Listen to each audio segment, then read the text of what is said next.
Good evening. Good evening, Sophie. To begin, I would like to say a few thank yous.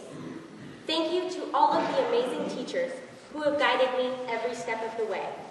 Thank you for your persistent effort and patience with me when I have struggled to understand a concept or grasp a definition. You have taught me so much. Thank you to my friends for being great friends. It has been a long journey with all of you, and that journey is definitely not over yet. Thank you to my mentor and friend, Laura, for helping me see the beauty in life and for making beautiful music with me. Thank you to my family for always being there and loving me, even when I felt like I didn't deserve it. As we transition into the next stage in life, I am eager to see what Walla Walla will hold for us.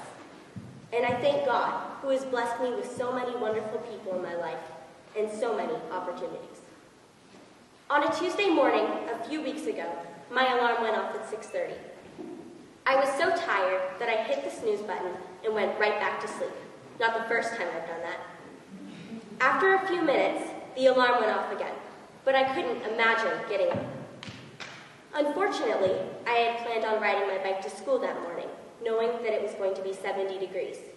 So I tried to get up, but I immediately crawled back, deep down into my warm covers. Eventually, I got out of bed. After breakfast, I left for school, riding bikes with my dad up the hill, out of our neighborhood, and to the Gasm Lake Trail. In the early morning, the trail was beautiful. The ride passed by quickly and almost effortlessly, and the farther I went, the more energy and excitement I seemed to have. I even turned to my dad and yelled back to him, "I can't believe how much energy this ride is giving me." It was amazing. Just a few minutes earlier, I couldn't crawl out of bed, and now I was so thankful to be riding my bike. I had no regrets.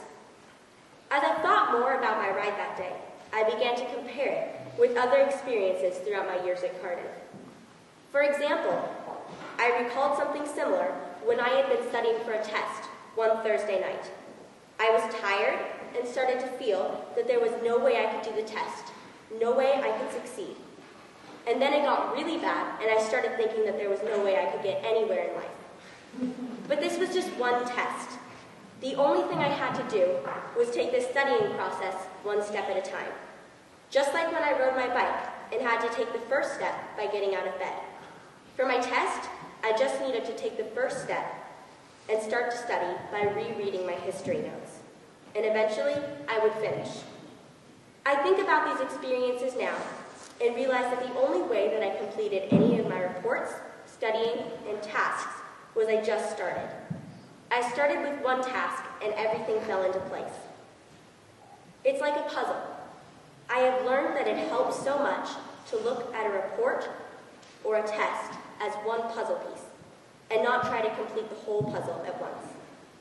For the last year, 2 days a week, I have volunteered at Kids in Concert, a nonprofit organization based on the El Sistema program in Venezuela.